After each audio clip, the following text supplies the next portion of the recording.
Wilderness. I'm an avid outdoorsman. I've spent most of my life in the woods. From camping to fishing and hunting, I've seen quite a lot in my adventures.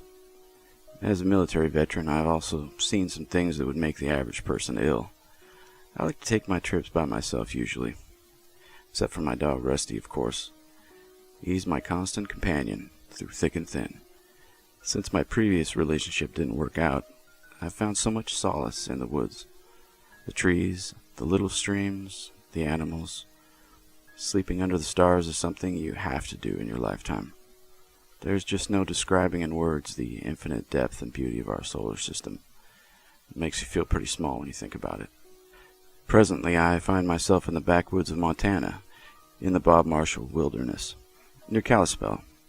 Pack Rat Mountain seemed like a good place to head, so that's what I did. I love Montana. The national forests here are so pristine.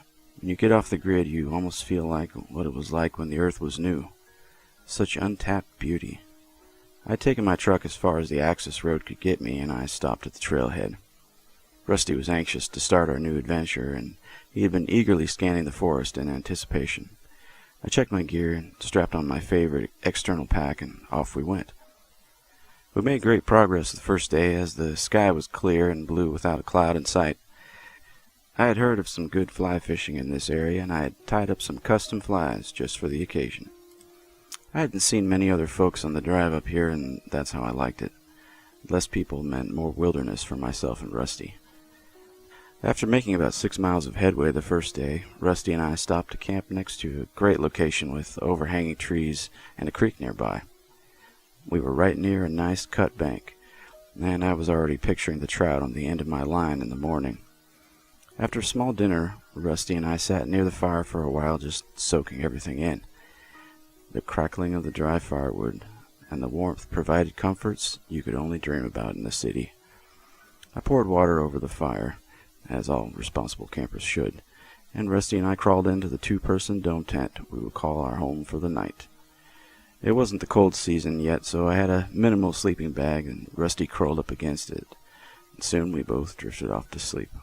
Rusty woke me up sometime during the night, and since I didn't bring a watch with me, my phone was off, I had no idea what time it was. The sky was still dark, and daylight seemed to be a while off by my guessing. Rusty was standing right next to my legs and staring straight at the closed tent flap. He wasn't making any noise, but I could tell he was concerned about something. There are many forest creatures in Montana, and it could have been any one of the nocturnal ones that sparked his attention. "What is it, boy?" I asked. But Rusty didn't even turn towards me when I spoke. He just kept his nose pointed right towards the closed tent flaps. I sat up watching him for several minutes, his ears and head tilted from side to side, like he was listening to something intently out there. After a few more minutes of that, Rusty turned around and curled up again by my legs and promptly fell back asleep. I laid back down, and after a minute or so, soon I was asleep once again. Rusty hadn't woke me up again that night, so I dismissed whatever he heard as just another nighttime hunter or hunted. When we both emerged from the tent, the sky was already a brilliant blue, and the sun was bathing us in a wonderful early morning warmth. We had a good breakfast, and after that I unpacked my fly fishing gear and got everything ready for the beautiful stream right next to us. When you're in the back country, most of the time you don't need waders. You can usually navigate the water right next to it.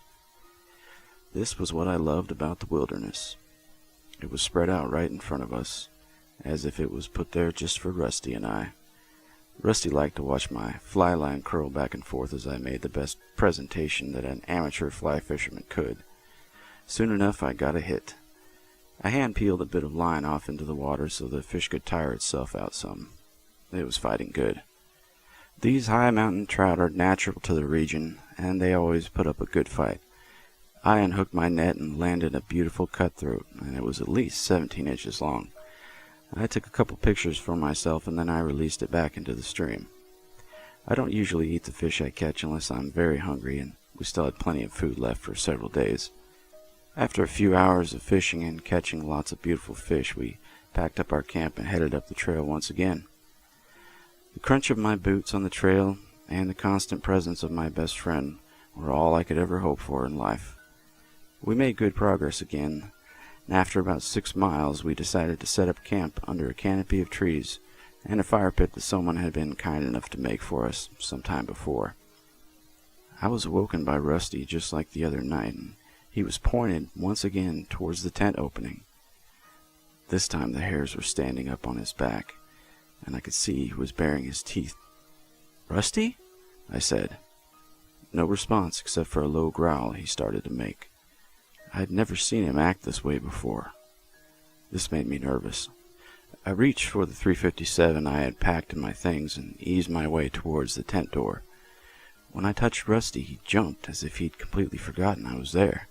"Easy, boy," I reassured him. Slowly I unzipped the tent flap and crawled out into the night. Rusty didn't follow me. This was troublesome. I made no sound as I crouched low to the ground behind some bushes, and I strained to hear anything out of the ordinary. The minutes crawled by, and still nothing. All of a sudden, a deer or elk exploded out of the trees just 50 yards from me. I stayed where I was even though the animal had nearly scared me half to death. I watched it as the animal drove right through the underbrush as if it was being chased by something. I lost sight of it soon after and turned back around to go to the tent. I felt relieved to see that it had only been a harmless deer or elk that had spooked my dog so much. I was about to lift up the tent flap when I heard something scream. Off in the distance, an animal was making the most god-awful noise I had ever heard. It sounded to me as if the animal had been attacked and was being ripped apart. The cry of pain started to fade, and there was a noticeable gurgling noise at the end. "Oh, Lord," I whispered under my breath. Needless to say, I didn't sleep much the rest of the night, and I pulled Rusty even closer to me. The morning sun broke through the screen window to the right of my face as I blinked the sleep away. Rusty seemed fine this morning, and he gave me a reassuring lick. I didn't really feel like fishing today, as the previous night's activities had me a bit on edge. I wanted to see if I could find out what had happened to the animal I heard. I packed up our camp, and after breakfast we headed out in the way I thought we would find the animal. It didn't take us long before we found the trail. A few splatters of blood flecked the leaves in front of us, so we followed them. Soon there was blood seemingly everywhere along the way the animal had run. I had never seen anything like this. Blood was flung everywhere around us. This was more than a little upsetting to me. We came to a sort of clearing that was obviously where the animal had met its pitiful end. This was not what I expected to see. It was an elk. At least that's what it was at one point. Every one of its legs was shattered and limp. The stomach was fully peeled open, and most of the intestines were missing. The head was severed completely from its body and lay several feet away from the rest. The face of this poor animal was twisted in agony. If animals felt emotion, then this creature surely had experienced the worst that life had to offer. What could have done this? I had never even heard of another animal that was capable of this kind of massacre. This couldn't have been done by a mountain lion. No, it was much too messy. A bear had the strength, but bears aren't known to stalk animals like this. No, this was something else entirely. After our troubling discovery, I took some time to collect my thoughts and decided what to do next. Whatever did that to the elk was something monstrously powerful and deadly. I didn't want to fish bad enough to risk running across whatever was out there, so I decided to take Rusty and make a straight line back to the trailhead. After seeing what I had seen, the pistol that now was strapped to my hip gave me little comfort. We pressed on past noon and into early evening, and we were making very good time. Seeing the most disturbing thing you've ever seen gave a person surprising stamina. We had walked at least 8 miles, and the sun was quickly setting behind the hills, so we decided to get some rest. Dinner was a lackluster event, and I spent most of my time looking back the way we'd come, expecting to see some huge beast or something. We heard and saw nothing, and with my eyes finally getting heavy, we settled into our tent for the night. I woke up during the night to Rusty trying to crawl into my sleeping bag. "What's going on?" I mumbled to him.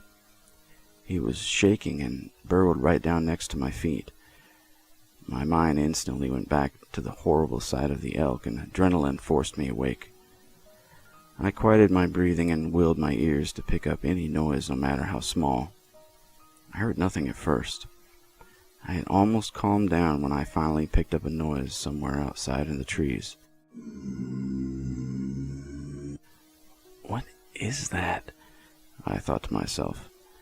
It sounded like some kind of humming noise you would hear some kind of machinery make. It was lower, though, and didn't sound like anything I had ever heard. Rusty whimpered as the sound came closer. I grabbed for my pistol, and then I remembered the road flare I had brought for emergency fire lighting, and then I eased myself towards the tent opening. The sound had stopped. This wasn't good. The sound came again suddenly, and it sounded like it was right on top of us. With terror and adrenaline flowing through me like a hot fire, I ripped at the tent flap and crashed out into the night. I lit the flare and raised both it and my pistol in the direction of the sound. What I saw took the very breath from my body. It was huge. I cannot fathom what I was looking at, and it didn't fit any animal I had ever even heard of. It was black and rangy, and at least 8 feet tall. It had long, very long arms that hung from its wide shoulders nearly to the ground. It had no hair that I could see, and its head was vaguely round, but with a snout that stuck out almost the shape of a dog or something. Its eyes were deep set, and I could swear that they glimmered red like coals in a fire. It opened its mouth and revealed row after row of immense teeth. I shuddered as it started to make the same humming sound from before.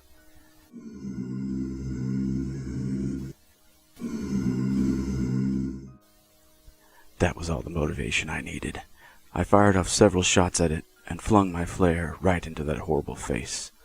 I didn't even look at it again. I just yelled to Rusty, "Run!" Thankfully, Rusty was thinking the same thing, as together we ran as if hell itself was behind us. I never looked back or slowed as we tore down the trail in the direction of my truck and safety. I could hear a shriek somewhere behind us, and I knew that thing was closing fast. It seemed like an eternity as we ran, sweat flowing down my face, and the image of that monster burned into my brain. I realized we were getting close to the trailhead as the path started to widen out some. Oh God, it was right on us. Up ahead, I could see the outline of my white pickup, and I mustered all the strength I could in hopes that we could reach it in time. I thought my heart would explode before I reached my truck, but right at the very reaches of my will, I found the driver's door at last. I shoved my hand into my pocket and produced the key fob. I unlocked the doors and scooped Rusty up, and we both dove inside. My hands were shaking desperately as I begged them to find the ignition. Finally, the engine roared to life, and I hit the accelerator as hard as I could. Dust and smoke and rocks went in every direction, and I reversed with reckless abandon. I jammed the truck into drive, and I buried the pedal to the floor as we sailed away from the trail and away from that horrible, horrible thing. As we sped away, I looked into my rearview mirror, and there I saw twin coals burning red in the darkness behind us. I'm never going camping again.